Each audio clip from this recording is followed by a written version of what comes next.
All right, let's go. Now, I have to deal with these two fights. Now is the perfect time for me. And I believe the fight between Karine Silva and Ariane Lipski take place around 8:30, if I'm not mistaken.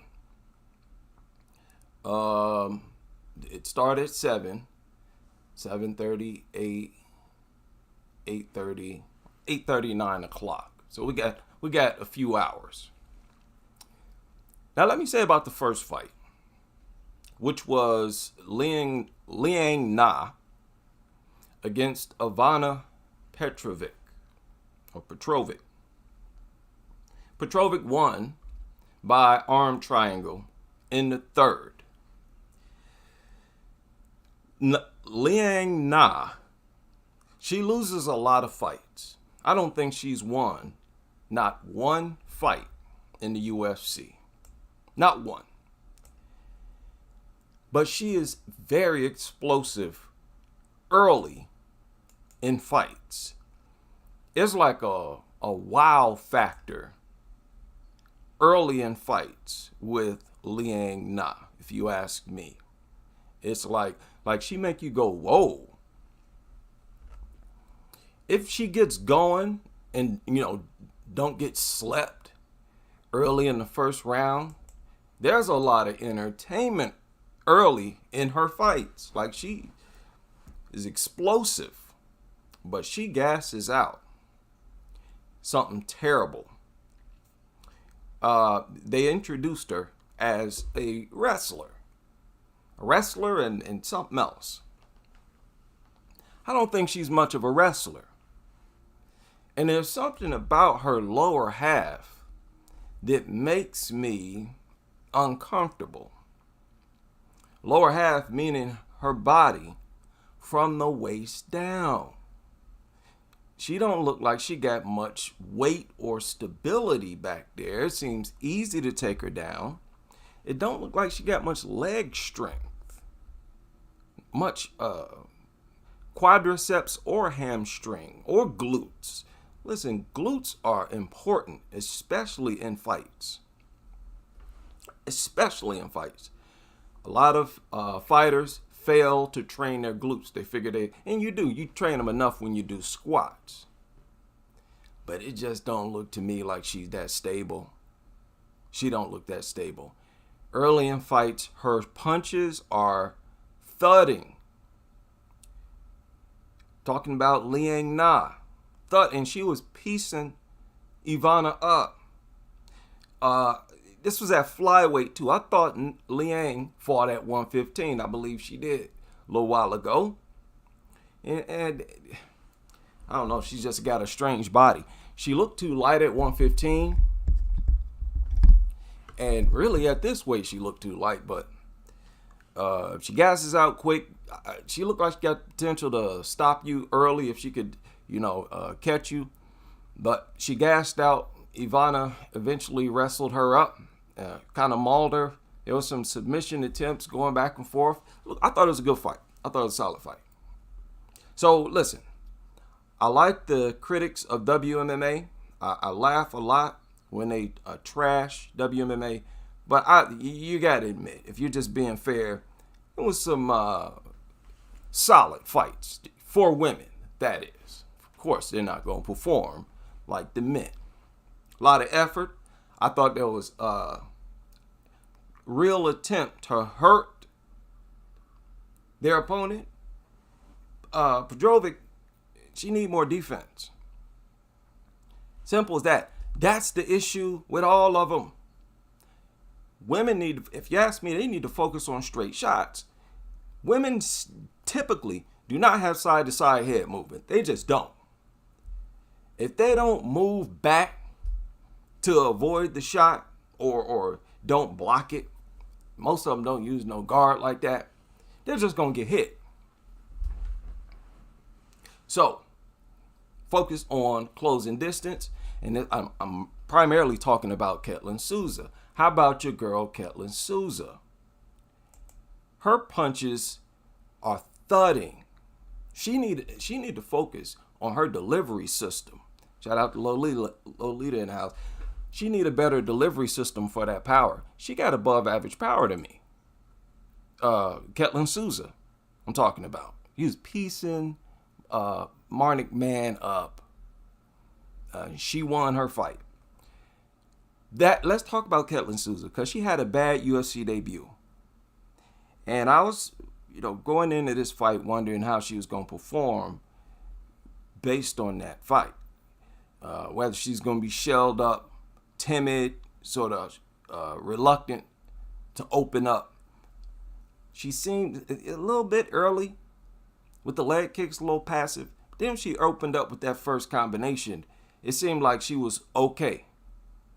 Back to business, right? Had a little success. And that's what most fighters need.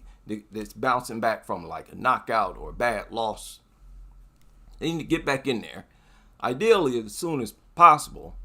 And have some success early and get back to business. She seemed like, and like I said, her punches seem like they got pretty good power. I just don't like seeing her jumping into the pocket like that. Don't just stand there in front of them throwing punches. Give them a movement. Okay, for example, the idea is always to minimize your opponent's opportunities. Simple as that. Now, when you face to face in the middle of the cage, you're fighting, it's back and forth. But once you hurt them, you got to focus on minimizing their opportunities to recover. Usually the way they recover is to grab you.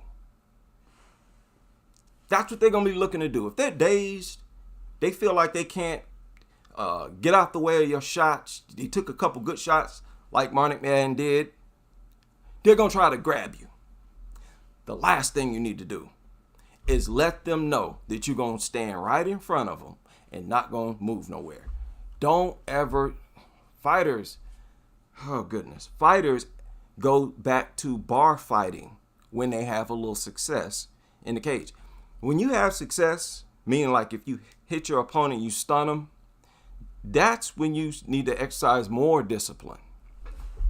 Martial arts, all about discipline, right? So you got to exercise more discipline and control yourself and be mindful not to give them an opportunity to recover. And you're going to do it if you just stand in inches from them, throwing left, right, left, right, left, right.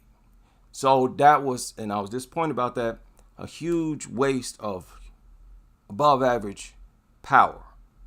But when she did decide to piece her up, she was piecing her up. Ketlen Souza got pretty good striking. I don't like that spin stuff. What was that in the third round?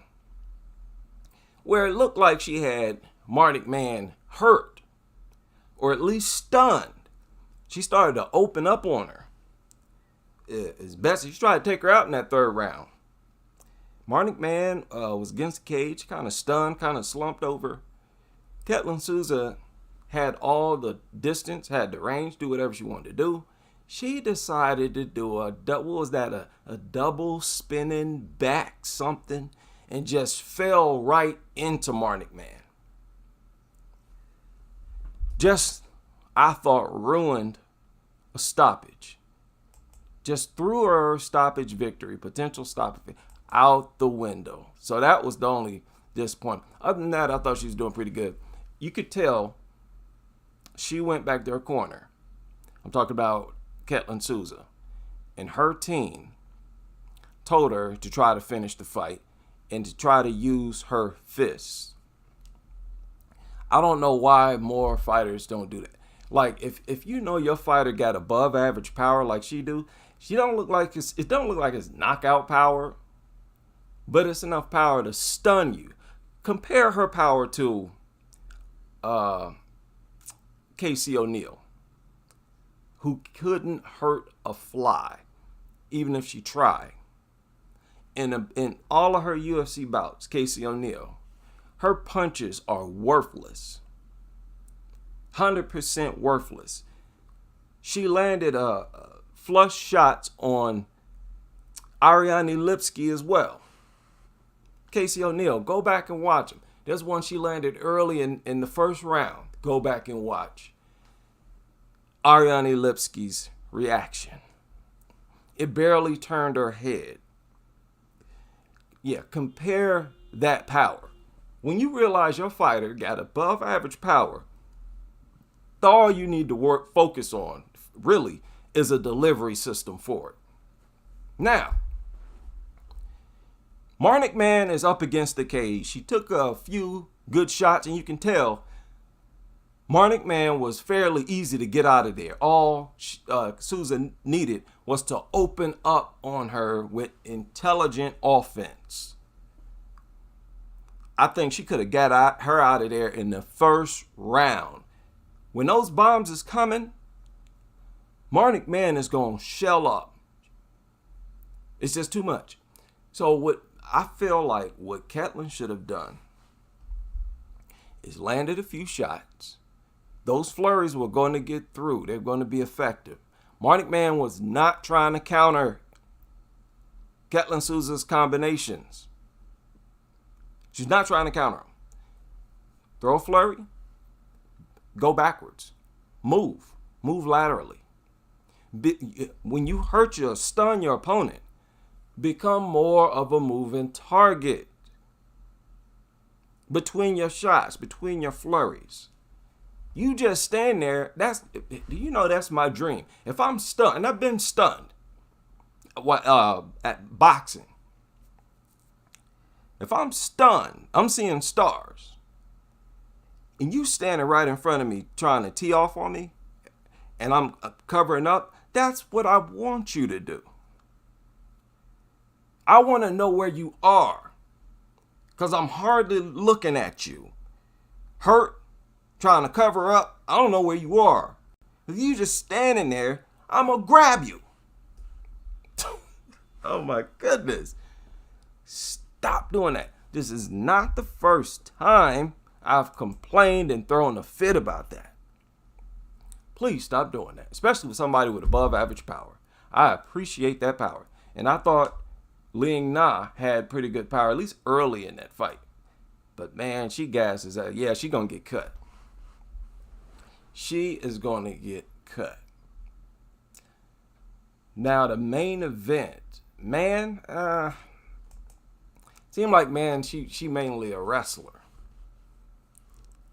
Marnik Man seemed like mainly a wrestler. Her offense don't seem that good. And her defense don't. So, yeah. And I thought Souza had a more physical strength. Was able to deny Marnik Man all that wrestling she was trying to do. But she need better offense. She need better hands. I said, girls with above average power, and man, Lipski is not the only one with power in this fight. She's not the only one with power. Now, I believe all fighters are going to lose eventually. And it's only a matter of time before Karine Silva loses again. She's already lost in her career. I believe people or some fighters can make a comeback. I feel like that's what we're looking at with Ariane Lipski, making her a little comeback. Some fighters just got permanent flaws, and they'll never become champion. I mean, really, will never challenge for the belt. But like I said, even if Karine Silva loses, she will have still had a aura of invincibility that a lot of fighters never have. That's just a rare reputation to develop in combat, because you got to be dominant. It's like a Ronda Rousey type thing. Ronda Rousey rose to stardom because she was stopping girls early in the first round. So many early in the first round. I don't even have to see you fight. If you're doing that a number of times, you're dangerous. You're dangerous. It only makes it worse if nobody has ever seen you hurt or anything like that. And for you to come back and avenge your loss, that like makes up for the loss. It's like they can't look at that loss now and say that's a path to victory. Morrows really had no success in that fight. 1 second.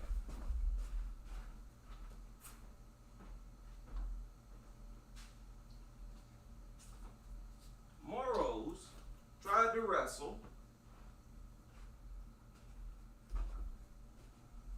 She tried to be the boss. She tried to be well-rounded. Couldn't even get out the first round.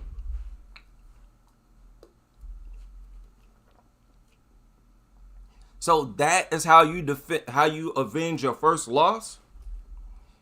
And how did she lose? I gotta remind myself. Because this is just, this is what I'm in it, part of the thing I'm entertained by.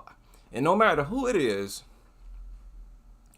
when I see fighters lose that aura of invincibility, I lightweight go into depression, no matter who it is. Because I just like to see it.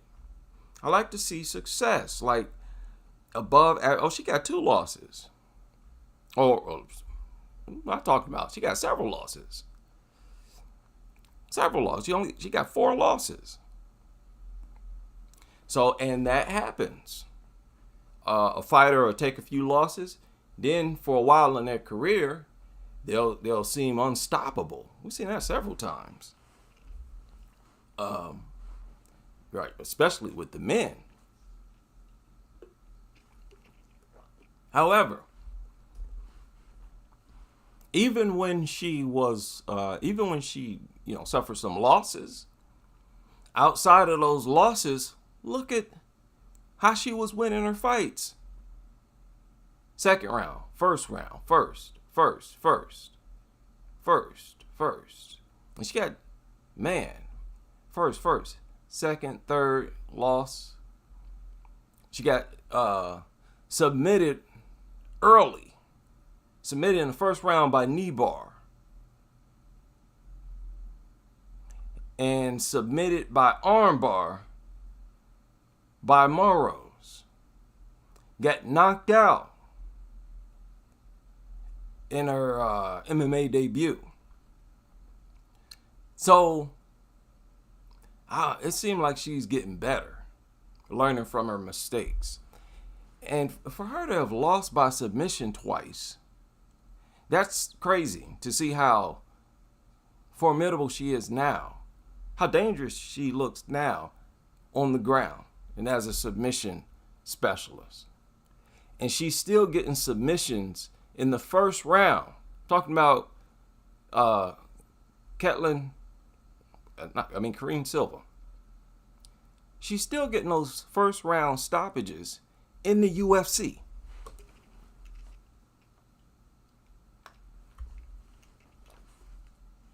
That is what's making the difference with Kareem Silva. That is what's adding to her aura. Her, I won't say invincibility, but she has a menacing aura. And it's all earned. It's all earned. It's all based on her record. Not how she look. I'm not talking about that at all. I'm talking about what the numbers she put up. That's what you did. That's one way you got to measure whatever you're talking about. Talking about a musician, what numbers you do. What kind of numbers do your album do? You do low numbers, don't talk to me about how much of a wizard of a musician you are. Simple as that.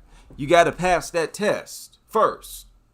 You got to have an impressive record. Not just be flashy. Impressive record. This woman got an impressive record. Now, record aside, she also has, she look intimidating. She looks strong and big. And she got a lot of power with her strikes. A lot of power. She seemed like she had heavier hands than Ketlen Souza. remember, she fought Ketlen Souza. They exchanged punches, but Ketlen Souza was on the ground. She was on her back when she threw the punch. You get a lot more force when you are driving your punch down, but she's knocked opponents down. Remember, she knocked Poliana Botello down. I think she knocked somebody else down. She's showing power with her fists, improvements. She's got it, and somebody need to stop it. And I think it's going to happen because UFC, MMA, you're going to lose. It's going to happen. If you fight long enough, you're going to lose. Valentina, I thought was the closest thing to perfection. What happened? Styles make fights. Simple as that. Styles make fights. And it's usually a style out there somewhere that'll give you problems. So it's interesting. Interesting to see what type of style is going to give Kareem Silva problems. Now, going back to Ketlen Souza's power. Another thing that make Kareem Silva interesting is that her opponents can have power. And she still always looks like the one with a little more power and authority. That's what her opponents are seeing on camera. There's no way around that. So that's deep to me. Lipsky showing good power. Improved takedown defense.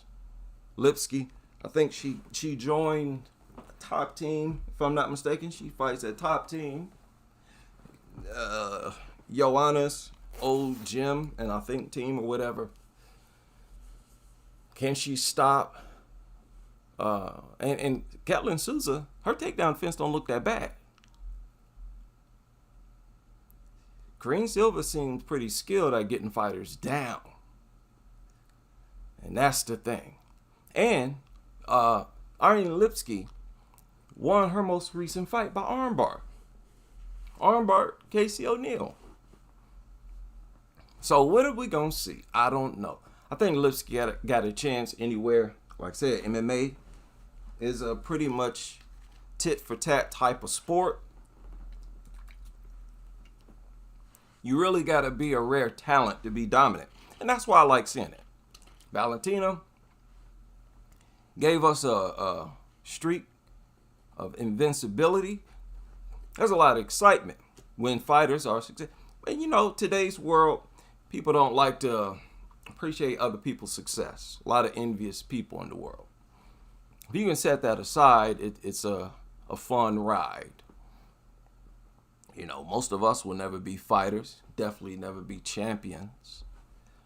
And, you know, we can sort of experience it vicariously through other people's success. And all fighters want a reputation like that of a killer. And just so happened, her nickname, Killer. That is an interesting fighter right now. Kareem Silva. She's interesting. Can she keep it up? I think she's up against her biggest challenge tonight. But yeah, I enjoyed it. With all flyweight. Everybody made weight, okay. I don't want to hear no complaints. As long as the main event here is solid, which it should be. Man, I have a hard time seeing this fight go distance. Something's going to happen. Somebody going to get stopped. I'm taking Kareem Silva, but I don't know. I give Ariane Lipsky a chance. And I give Lipsky a chance against anybody. I think she can crack somebody and hurt them. I don't think she got concussive power. But I think she got power where she can crack you and hurt you and stop you. Talking about Ariane Lipsky. And the thing is, same for Kareem Silva. So we will see what happens. And I will be back after whatever happens. To Casey O'Neill, yeah. She got the worst. Nobody has as light of punches Casey, in my opinion, you don't even hear her shots, even when they land flush. Do you? Maybe if you turn the volume all the way up and put headphones in, hear a little leather landing. That girl has no power, and she needs to address that for real. She got the body, the physique, the muscle development of a cheerleader. Not if that. Be honest. No, what am I talking about? She ain't even got that much. Cheerleaders strong, be doing like crazy stuff, holding girls up with they feet and hand. They got serious power, girls and cheerleaders. I don't like her athleticism, Casey O'Neill. She tenacious now. She's tenacious. She believes in herself. I gave her credit for that. I still give her credit for that. She sees the shots. She sees the openings. She's pretty good at it. She just don't have the mechanics to reinforce her fighting mind. But she's real, excited because she got that fighting mind. So yeah, Souza at 115. She fight at 115? Oh, okay. Yep, my fault. My mistake. Yeah, Marnik Man, Ketlen said, okay, 115. That's even better. She seemed like she got pretty good power. Marnik Man ate the shots. The first combination stand out because they seemed to land flush. She ate the shots, but she backed up. It wasn't like when O'Neill land shots. Your head barely turned. She took those shots. It looked like she blinked, had a quick dream, and I thought kind of bounced into the cage. So I'm just saying, fighters, please, if you're training a woman, if she shows above average power in her fists, she needs the best possible delivery system. Y'all need a strategy. A solid boxing strategy. As good of a delivery system as possible, and take advantage of having above average power. Like I said, she could have got Marnik Man out of there, I thought, with her fists. Let me get back to this card. I will be back in a little bit.